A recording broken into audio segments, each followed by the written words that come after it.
Coming up on Michigan Replay, the Wolverines get their first road win of the year by throttling Indiana. We'll have the highlights. We'll also meet a long, tall left-hander making the most of his last year in maize and blue. And we'll look ahead and scout a huge battle against Minnesota with the brown jug at stake. All that and more coming up next.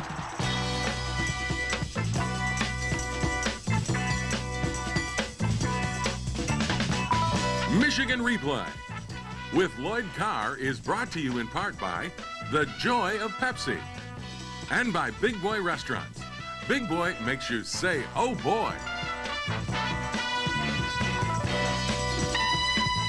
Hello, everybody, and welcome to Michigan Replay. Well, the Wolverines go on the road to Indiana and get a 35-14 victory over the Hoosiers, but it really was a lot tighter than that, wasn't it, Coach Carr? Well, it certainly was. You kind of helped make it tight in that first half. Offensively, we missed some opportunities, turned the ball over on the 1-yard line, and then we turn it over at our own 11. So we put our defense in bad field position. Is it a tough game to play on the road between two big home games? I don't want to use that as an excuse, but well, I think any time you play on the road in this conference, you can expect to get the other team's best shot. I mean, in Indiana, I credit their coaches. They had a great game plan, and their team played awfully hard into the second half. And as we take a look at the highlights, one of the things that happened in this game, and you said you should expect something a little bit different, and they came up on their first series with a fake punt that really caught you off guard. Well, we did a great job throughout the day defensively against the rush. If you take away this play that's about to happen right here that gained 32 yards, I thought it was a great call by Jared Arno and his staff, and finally Leon Hall gets him knocked out. We had a return. We had a perfect defense for them to run that play, and it gave them a great lift, and fortunately for us, they lost 29 yards on this play and then had to punt the ball back to us, Jim, but the fake punt was a great call. And on your first series, you start to move the ball, and you get some yardage on the ground from Michael Hart. Well, we run the ball off tackle out of the one back, and Michael gains a first down, and this is a well orchestrated drive here on third down. Chad gets good protection and drills the ball to Jason Avant for a first down. And then the touchdown to Jermaine Gonzalez. This is just a great throw by your freshman quarterback. Well, it's off of play action, and he got hit just as he threw the ball, but a great concentration, and I couldn't be happier for this guy. Jermaine Gonzalez. You know, I asked him 2 days before the game, I said, Jermaine, when are you going to score a touchdown? And he said Saturday. And so I told him after the game, I said, you better tell me that every week. I was going to say, you ought to ask him that every week. There's a great catch by Tyler Ecker. There's a play that makes Chad look good there. And this is... that's Houdini-like. That is an incredible catch. I mean, it's really an interception that Braylon stole back from the defender. And this is kind of a little bit where your troubles begin, because you missed the opportunity to get 10 points because you missed the field goal. Jim, we have an opportunity to score on our first 2 drives. We missed the field goal, and you know, that's the end of the first quarter. Indiana did some wonderful things, keeping their quarterback on the move, and they're bootlegging, and then Jim had a great call. Jim Herman made a great call here, brings blitzes Lawrence Reed up the middle, and now they're going to have to punt the ball back to us. And on first down, I thought this was a great call deep in our own territory.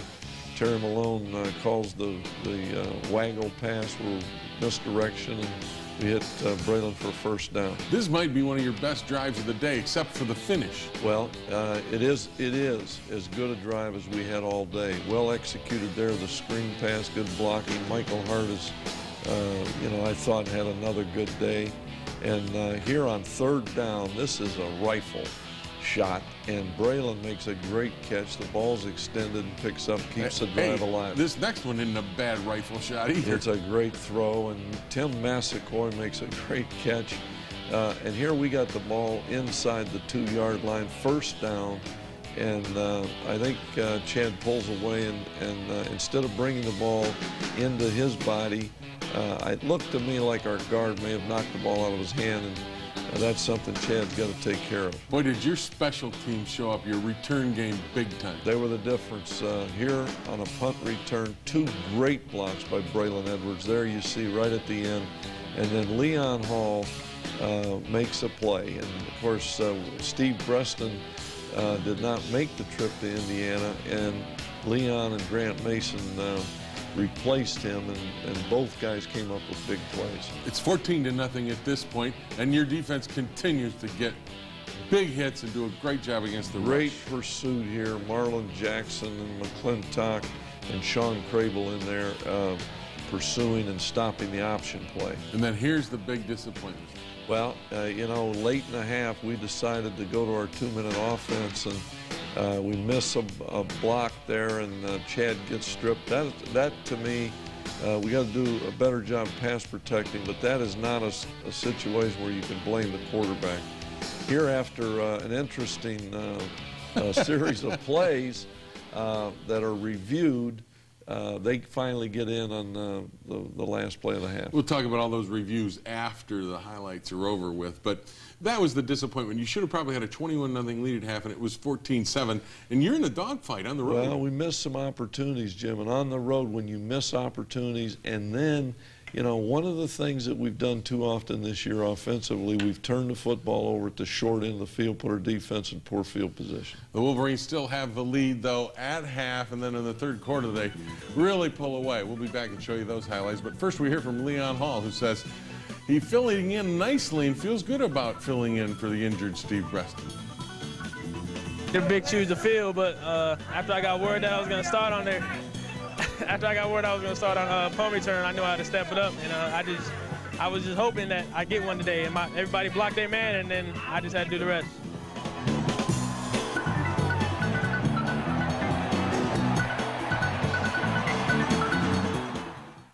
Inside the locker room. You got to hit quarterbacks who's a running quarterback. You know, you got to let them know you're going to be there. And if you hit them hard, they fall once, next time they get rid of the ball. The Wolverines sure got after Matt LaVecchio of Indiana, but still a tight game, 14-7 at half. And one of the things that we talked about last week is you really got to make a statement in that first possession in the second half if you're in a tight one. And you made a statement on the kickoff. Well, Jim, we won the toss, so it meant we had the ball to start the second half, and Grant Mason finds a hole in there. A lot of good blocks. I saw Brian Thompson have a block, and some way, somehow, this guy keeps going, and gets it back all the way to the 3-yard line. That's not a bad way to start the second. No, it isn't. And you had to go to 4th down, but Mike Hart goes over right tackle. Finally gets into the end zone to give you a 21-7 lead. Well, there's 2 big special teams plays in a row, Jim, for 14 points to give us a 21-7 lead. Still not out of the woods, and Indiana keeps coming at you. And this Roby, you talked about him a week ago. He's a good football player, and they had a very well-designed pass there. Again, misdirection play. Here, Lamar stays home and takes the quarterback keeper. That was the key, because defensively you always got the negative play. You kept them from really getting a flow. Jim, we did a great job we had one play, I think, over 25 yards. Here we get the football back on 3rd down, run the draw play, and Mike picks up a 1st down. And then against an all-out blitz, you get the man coverage you want with Braylon Edwards. Well, very good protection, and in man coverage, if you can protect the quarterback, there's nobody in the country going to cover Braylon one-on-one, not for that long. And that goes to make it a 28-7 a lead. And now you're feeling a little bit more comfortable, and the defense continues to play. Well, here is a big play off versus a trick play. Indiana was going to throw a pass off the reverse. Lawrence Reed diagnosed the play and stopped it. We get the ball back. Chad hits Jason Avon on the slant pass, and he almost came out of there. Yeah, the thing I like, too, is in this game, he's spreading it around a little. Here's a pass to your tight end against the blitz. Well, on 3rd down again, Tyler Ecker gets open. I think he got held there. But on a big 3rd down play, keep the drive alive. And then go back to your playmaker. Well, here again, play action pass, and Chad gets it out there, and Jim, this is the third consecutive touchdown we scored in 3 consecutive drives. So that's really put the game, put us in position to have control of the game. Right, 35-7 at that point. And Indiana comes back and, you know, they continue to push, and I thought they played hard. This is a 4th down play. They complete to Gordon.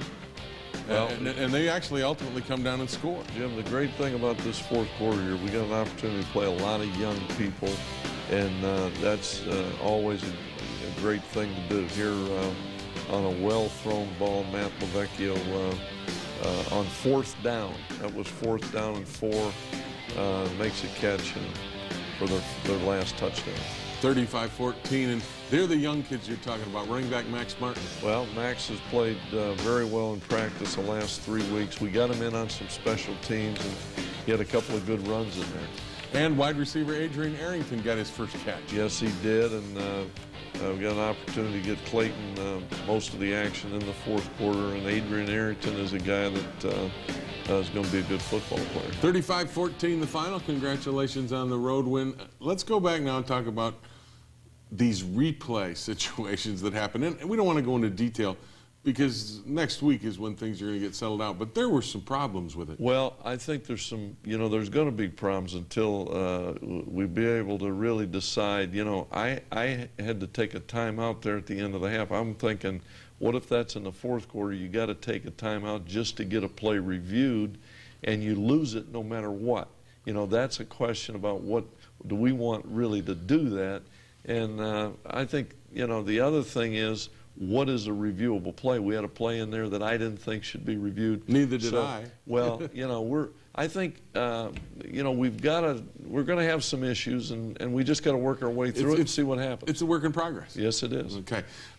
In this game, talk to me about, did you get accomplished something you wanted to improve each week? Did you get what you wanted out of this game against Indiana? Jim, I think our special teams are getting better. I think we've got to stop turning the football over, and I think we got bigger challenges here versus a pretty good running team coming to town. I would say there's a huge challenge. We'll scout those Minnesota Gophers a little later in the program. We're going to come back next, though, and visit with Spencer Britton. In the meantime, we want you to hear from Jermaine Gonzalez, who talks about how much he likes his freshman quarterback. What Chad Henne been doing for us, you know, this football team this year, you know, it's been a great thing, you know. I remember when I was a freshman coming up here playing quarterback, and things was just everywhere. You know, I was just here and there with everything. And a way for him to just come in, you know, and learn the offense and, you know, just play the way he playing, you know, it's a tremendous thing for him.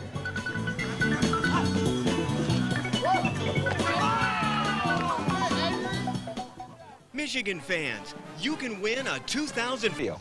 You can get the entire NFL on this. You mean every game, every week? It's my new favorite receiver. Really? And big news from the Patriots. Tom Brady has a new favorite receiver. I thought I was his favorite receiver. Only Sirius Satellite Radio gives you the entire NFL with this exclusive NFL Sunday Drive. Get the NFL your way with Sirius Satellite Radio. I gotta get one for the cruiser. Now get $50 back with the purchase of a Sirius plug-and-play receiver and boombox. Did you know that Spencer Britton, Michigan's senior quarterback, actually started at quarterback for San Diego State as a true freshman back in 1997? He was on the fast track until an injury cut his next season short. Then came a 2-year Mormon mission to South Africa, and then he came to Michigan. But injuries have kept Spencer from really reaching his potential. Despite the injuries, he petitioned and received a 6th year of eligibility from the NCAA. The prospects of him getting a lot of playing time are slim. But Spencer Britton doesn't care. Sometimes it's not all about playing time. Most athletes, you know, anybody that has that competitive drive, you have that. If you go down with an injury or something or have a setback, you have that competitive drive and that hope that something is going to happen if you keep on persevering. Even if I don't come out on top, if it be at football, there's other things, life lessons that you learn from it and that I've taken from this. Spencer has already gotten his undergraduate degree. He's working on his master's now. He's also been married for nearly 2 years to his bride, Whitney. He's a mature, thoughtful young man with great character. And while his injuries have frustrated a football career, the game has provided him with some great lessons. You know, the preparation that goes into games and you know, that will will provide me, you know, basically a jumping board to get into my future. You know, just teach me how to prepare for my job in the future, whatever it may be, prepare for different obstacles that may come about. So. Spencer says he's given coaching some consideration, but only at the high school level. For now, he's glad to be following his dream, and while he may not get much playing time, he's invaluable as a mentor to his younger quarterback teammates at Michigan. You see, he's passing along the wisdom of his years to help them meet the challenges ahead. When you're quarterback, you don't only have those external forces, you know, that play into how you perform, but also those internal forces where you have those self-doubts. Am I supposed to be here? You know, do I have that ability? The biggest thing is to just get it off your shoulders. You know, express your frustration, get it off you so you don't have to, so they don't build up inside of you. And that's one thing that, you know, that as a quarterback group that we've been able to do is just be there for a support group. You know, get, you know, how you feeling, get those feelings outside of your head so you can go out there and play with a clear mind and play in a positive manner. Spencer Britton has been quite a story at Michigan, and it's going to be kind of sad to see him go. I mean, this is last year, but he's a guy that had a great deal of promise and hasn't seen a lot of playing time, but he's never given up on it. Jim, he symbolizes what you want in a team player and a guy that every person on our team, our staff, respects and admires him because of the character that you mentioned. This guy is really something special. I love him to death, and he's had such a great impact, even though he isn't playing a role. His career didn't go the way he wanted, but he's going to get a master's degree here. He's going to be a great success in life, and I just am fortunate to have had the opportunity to meet this kid. You know, his mother told me when he signed here, she came in for a visit. She said, "Coach, I want you to know, this is one great kid you're getting." Now I'm thinking, well, you know, most mothers say that, but she was right. And he has proven he's a great kid indeed. When we come back, we'll scout those Minnesota Golden Gophers, but first we hear from Ernest Shazor, who says he's got an idea on how to handle those Gophers. There's not one day I don't go by and think about Minnesota, but you know, we got to come out and play real physical with Minnesota because they're a physical team, so we got to come out and put the hats on them boys.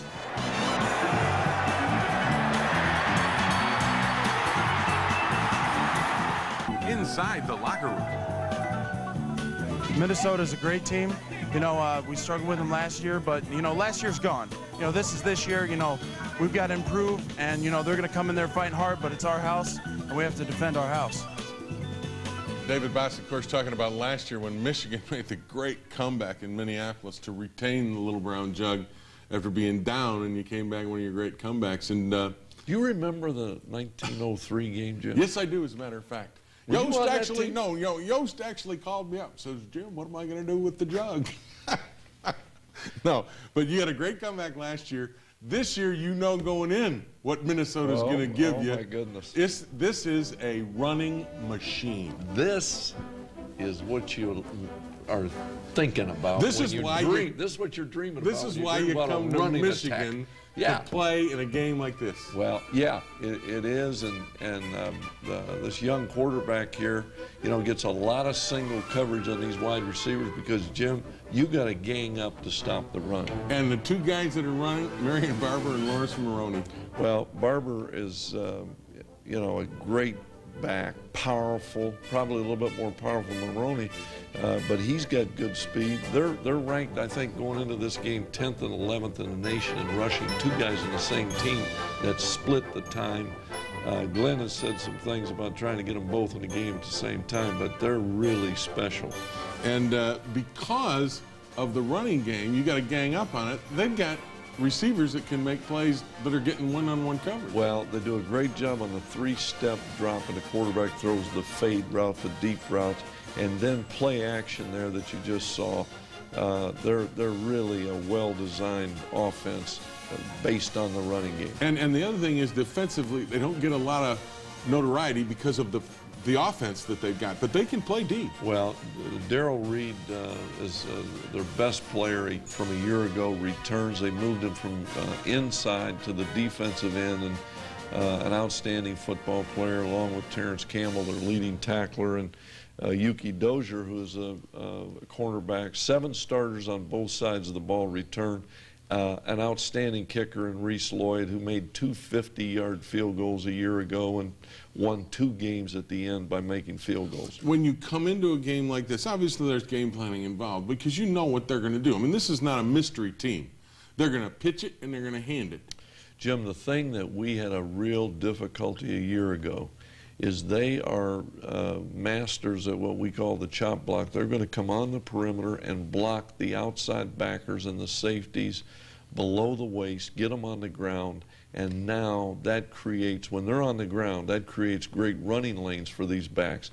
So we've got to be able to do a much better job than we did a year ago for 3 quarters at least. And again, you're in a situation too where will you commit the extra guy in the box, and will you be in man coverage in some situations? Well, I think you have to mix it up. You can't just line up and tell them what they're going to do because those receivers are too good, and this young quarterback has thrown the ball very effectively. So you've got to be able to stop the run, but you can't hang your corners out every down. You've got to mix your coverage. And a blitz is tough because if you blitz and you get one of these guys that breaks the line of scrimmage, it's over. It's over. And we found that out a year ago, yes, if you remember. On the quarterback. On the quarterback keep. You know, so yeah, you've got to, hey, they're going to gain their yards and they're going to score some points. They're just too good. If you look at the NCAA statistics on every offensive category, they're up there. If your offense, we got to do a job offensively. Control the clock so that offense sits on the sideline. That's what we got to try to do. That's the story, and it should be a dandy. It's the battle for the Little Brown Jug. 2 great football teams, one of the best rushing attacks in the country against one of the best defenses. Man, it sets up to be a dandy at Michigan Stadium. Make sure you're back here next week for all of it right here on Michigan Replay. Michigan Replay has been brought to you in part